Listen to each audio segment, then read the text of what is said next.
ఏబిసిడీల వర్గీకరణ అమలు కోరుతూ అది తెలంగాణ ఉద్యమం కావచ్చు, నక్సలైట్ ఉద్యమం కావచ్చు, అంతకుముందు జరిగిన రైతాంగ సాయుధ పోరాట ఉద్యమాలు కావచ్చు, ఈ తెలుగు నేల మీద యావత్తు భారతావనిలో జరిగినటువంటి అనేక పోరాటాలు లేదా ప్రపంచవ్యాప్తంగా జరిగినటువంటి పోరాటాల్లో సాంస్కృతిక పోరాటం అనేది ప్రధానమైనది అని కార్ల్ మార్క్స్ నుండి బాబాసాహెబ్ అంబేద్కర్ వరకు అనేక మంది చెప్పినటువంటి మాట ఈ తెలుగు నేల మీద సజీవ సాక్ష్యం లేదా ఈ భూమి మీద సజీవ సాక్ష్యం.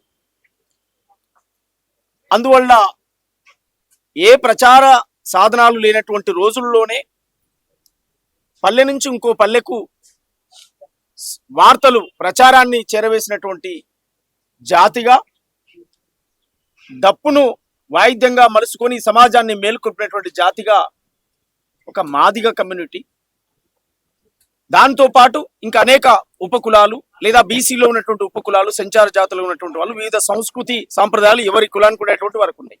ప్రధానమైనది మానవ జాతిని మేల్కొల్పింది మాదిగ జాతి, డప్పు అందులో ప్రధానమైనది. అది ఏ ఉద్యమానికైనా దండోర వాయించింది. ఆ దండోర వాయించిన అన్ని ఉద్యమాలకు దండోర వాయించిన డప్పే ఇవాళ తన అస్తిత్వం కోసం, తన హక్కుల కోసం, తన బిడ్డల భవిష్యత్తు కోసం ఆ డప్పు మరోసారి మోగబోతుంది. నిప్పుల కొలిమిలో ఆ డప్పును కాపుకొని దండోర వాయించడానికి 1,00,000 డప్పులు 1000 గొంతులతో ఏబిసిడీల వర్గీకరణ వెంటనే అమలు చేయాలని డిమాండ్ చేస్తూ 1,00,000 డప్పులు 1000 గొంతుల కార్యక్రమాన్ని నిర్వహించబోతున్నాం. దానికి గౌరవశ్రీ మందకృష్ణ మాదిగ గారు అన్నగారు ముఖ్య అతిథిగా హాజరవుతారు. అన్ని ప్రజా సంఘాలు, కౌలు, కళాకారులు, ఉద్యమకారులు, రాజకీయ పక్షాలు, వర్గీకరణను అమలు చేసే ప్రతి ఒక్కరు ఈ భూమి మీద ఎవరైతే దాన్ని సపోర్ట్ చేస్తారో అందరిని కూడా ఆహ్వానిస్తాం. విజయోత్సవంగా దీనికి అనుకూలంగా ఉండి సపోర్ట్ చేసినటువంటి వాళ్ళకు విజయోత్సవ డప్పు వాయిస్తాం. ఎవరైతే దీన్ని వ్యతిరేకిస్తూ అడ్డుకుందామని ఇంకా కుట్రలు కుయుక్తులు చేస్తారో వారికి రాజకీయంగా సమాజ్ చేయడం కోసం సావు డప్పు వాయిస్తాం. 2 వాయిద్యాలు ఆ ప్రదర్శనలో ఉంటాయి. 1000 గొంతులు ఒకేసారి జాతి విజయోత్సవ పాటగా 1000 గొంతులు మోగే విధంగా, ఒకేసారి 1000 గొంతులు పలికే విధంగా, 1,00,000 డప్పులు మోగే విధంగా ఈ కార్యాచరణ ఉంటుంది.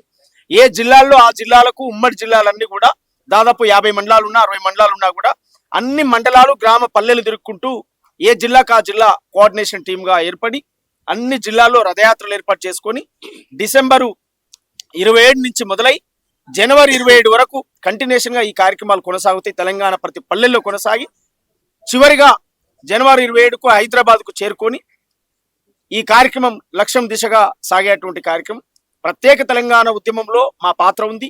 అంతకుముందు జరిగిన అనేక పోరాటాల్లో మా పాత్ర ఉంది. ఇవాళ జాతి కోసం చివరి దశలో ఒంటరి పోరాటం చేస్తూ ఎన్నో అవమానాలు పడుతూ, ఎన్నో నిందలు మోస్తూ, ఎన్నో అగచాట్లు పడుతూ మరి ఈ ఉద్యమాన్ని చివరి వరకు తీసుకొచ్చి ఇవాళ అత్యంత ఉన్నతమైన న్యాయస్థానం సుప్రీంకోర్టు ఇవాళ మీరు చేసుకోవచ్చు అనేటువంటి ఒక తీర్పు తేవడానికి కారణం కృష్ణ మాదిగన్న చేసినటువంటి పోరాటం.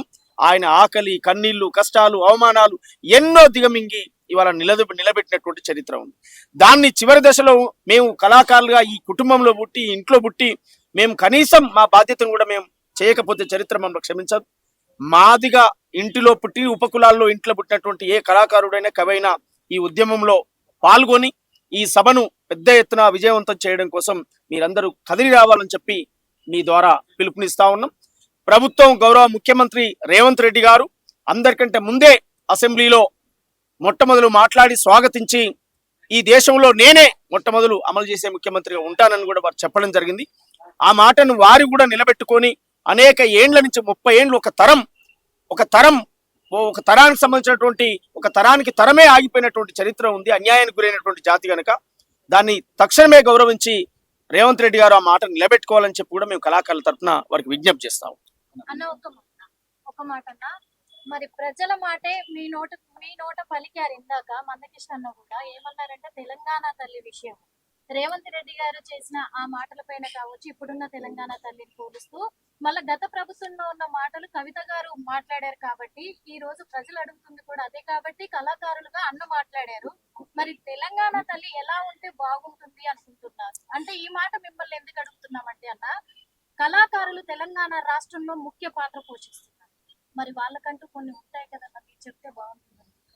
మంచిదమ్మా, నువ్వు అడగడం తప్పు కాదు. ఆ విషయాలన్నీ కూడా అన్న క్లారిటీ ఇచ్చాడు మీకు.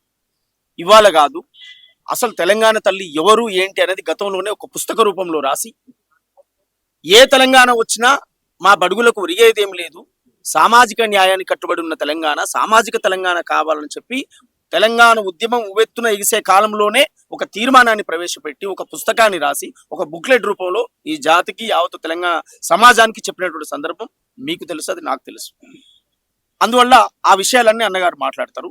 మేము 1,00,000 డప్పులు 1000 గొంతుల కార్యక్రమానికి సంబంధించినటువంటి కార్యాచరణ దాన్ని మాట్లాడుకునేటువంటి పనిలోనే మిమ్మల్ని కలవడం జరిగింది. దీని విజయవంతం కోసం మీ అందరి సహకారం ఉండాలి.